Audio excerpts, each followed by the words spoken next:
Every company has a founder, but not every founder is a fighter.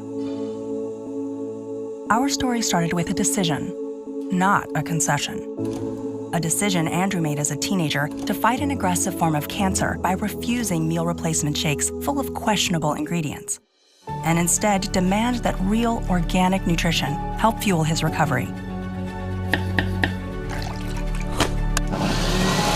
And ever since he set higher standards for his own health, one man's mission turned into a company on a mission propelled by an uncompromising commitment to clean nutrition, and a belief that when it comes to our health, picky is power.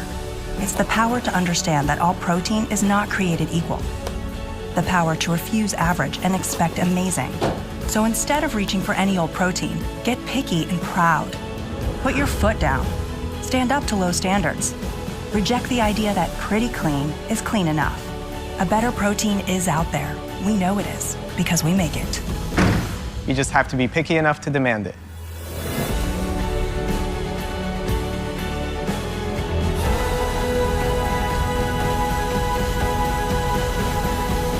Orgain, get picky with your protein.